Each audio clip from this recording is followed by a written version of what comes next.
One thing that I absolutely just wanted to stop just to say there, sorry to interrupt, Dave, is that you called processed foods food-like substances. I love that. And I think that's a huge paradigm shift to see, rather than seeing these things as actual foods that are nourishing, these are just food-like substances that deliver a quick dopamine hit but cost your health.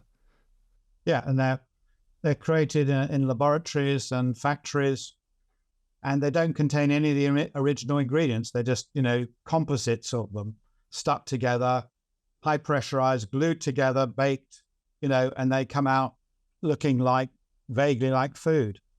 And we're fooled by that. And, the scientists that make them are brilliant. And but edible food-like substances is what we should be regarding it as. Yeah, I love edible food-like substances. Brilliant. You mentioned, there was one thing there you mentioned, well, two things which really jumped at me. One was label reading. So label reading, I walked in the supermarket and every food in the supermarket is trying to trick me to buy it. Like I look at the front of them, natural, and it says something like the front of it is trying to trick me into buying it. And I'm wondering, could you give anyone listening some just basic tips for label reading? Because, our philosophy has always been buy as much as you can from the vegetable section, from where it's unpackaged. But obviously all of us go into the middle section of the supermarket, which is all the processed foods. What are some kind of just basic tips for label reading? If it's got packaging and it's got a health claim on it, it's probably ultra processed food. That's the number one tip. So if they have to say something about it, you don't have a health claim on an apple, do you? So, it's pretty obvious. Then beneath that, natural means nothing. It has no meaning at all. And if it says high in protein, that's rubbish. If it says low fat, that's probably harmful for you. If it says, high in fiber, it doesn't mean very much because you only need tiny amounts of fiber to get that claim. If it's got added vitamins and minerals, it's because they've stripped them all out in the first place. And these added ones, may be totally inappropriate. So in general, if it says low in sugar, you'd be very suspicious that it contains massive amounts of chemicals, artificial sweeteners, which mess up your gut microbes. So in general, anything with a health claim, really look at the back of the label. It's a big red warning sign. Good food doesn't need health claims on them. And the sort of health claims people are allowed to are ridiculous anyway. Many of them are out of date. People add zinc to food just because you can claim something about the immune system in it, although the studies were done 30 years ago and were totally wrong. But so they'll add zinc to your food just so they can get a health claim on that. It is nonsense. And you can't have a health claim interesting about probiotics, although, we realize fermented foods are good for you. Yeah. Well, what about the nutritional table? Like, so say claims the front, 100% agree. Say nutritional table, I turn around and I go, right, I want to look at the facts. The ingredients in the nutritional table. Ingredients, I've heard you say before, try to make it ones that you recognize and, no more than 20, like less than 20 ingredients. And I just wondered in terms of... Maybe less than 10, is it? Yeah, 20 is definitely ultra processed. So, as little as possible. Yeah, good food should have 3 or 4, so... And what about say fiber per 100 grams or sugar per 100 grams? Any kind of guidelines around that? Yeah, fiber is really important to look at, and it's often not on the front of the pack because it's not compulsory. Because we're still in the age where we're obsessed with fat and sugar, and they can get around that with processing. So they're actually pretty irrelevant. If it contains a lot of sugar, that for many things that is important. And just remember that 4 grams of sugar is a teaspoon. So if something's got 12 grams of sugar in it, that's 3 teaspoons you'd be putting in a drink or whatever. It's far too much. So fiber is the number thing I look at, and working out how much you're getting. Maybe the fiber to sugar ratio is probably the thing to do. But people should also look at protein and, what you get in normal foods in protein. And things like beans and lentils have really high protein levels that would surprise people, so they wouldn't need to buy all this other shit. So I think that's really important. So yeah, fiber should be front of the pack, and virtually all the ultra-processed foods have really low levels of fiber. They just find it very hard to deal with real food in their factories to stick it together. So they use starches and glues and emulsifiers, gums, all these things to make it up. So everyone should be looking at fiber.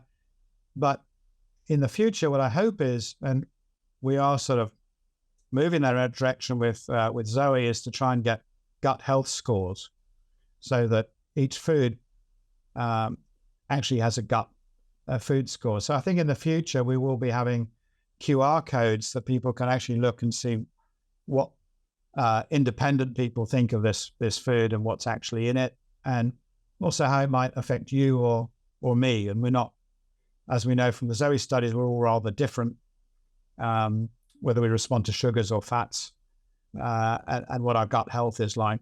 So that's where I see the future. But a lot of it is in the label, but we've got to get rid of this obsession with sugars, fats, which the industry love because they can get around that with chemicals. And would fiber be like more than 7 grams per 100 grams? Would that be a guiding principle, or 10 grams per 100 grams? That's quite a lot. Yeah, 10 is probably too much, but more than 5. I mean, I think you've got to look at a more holistic picture. The key is you want to be eating a whole range of different foods, and they're not all going to have minimum amounts of fiber. We currently have, in the UK, it's around, average person has about between 15 and 20 grams of fiber. And we should be having 30 to 50 grams of fiber. So 95% of us is deficient in fiber.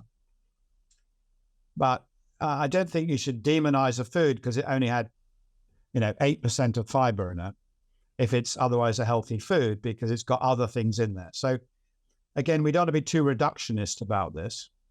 The idea is, the key is, at the end of the day, what's on your plate?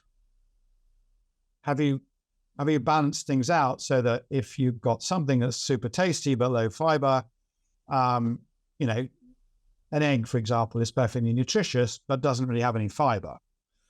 You wouldn't throw that out because it doesn't have fiber. You say, okay, let's have an egg in there because I've got something else on there, maybe some beans or some lentils that are high in fiber. And so it's about this holistic view, whether it's on your plate, by the end of the day, what have you eaten? Have you got your 30 to 50 grams of fiber by the end of the day?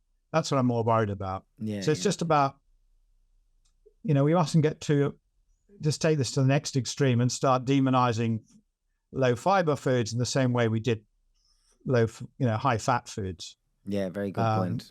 Yeah. Yeah, but if you are in there and, buying a bread, for example, then do look at fiber. If you, within a category, pick the one that's highest. Yeah. And your supermarket may not stock the best breads. And okay, it means don't give up, but do try and pick the highest one. And if everyone did that, we'd bring up the levels. Everyone would be requesting high fiber bread, not the rubbish the ultra processed rubbish that most people don't believe, don't think about. But that's 11% of our ultra processed food comes from supermarket breads. Wow. Jeez, yeah, because that's the first thing to cut out, or to at least pick the very best of the worst. Yeah, because supermarket bread is definitely not, like, we have an organic sourdough bakery, which all our breads have 3 ingredients. There's organic flour, most of it's come from regenerative. There's water and there's salt. Whereas you go to a supermarket and there can be 25 ingredients with a best before date of 6 weeks' time. It's shocking. But we need to educate people. They've not been told that this is a problem. They've been told it's healthy, and and that just because it looks brown with a few seeds on it, it's got to be super healthy. But they're not looking at the ingredients list, and yeah. But if you go to a bakery, they don't have an ingredients list, so if they bake it on the premises of the supermarket, you don't even know what's in it. And they're not baking it; they're just heating up the frozen one that's been there for 2 years. Yeah. So it's not easy to get this. It took me 6 years to write the book Food for Life. It's there's a lot of detail in there because you have to do a lot of digging. People don't tell you this stuff.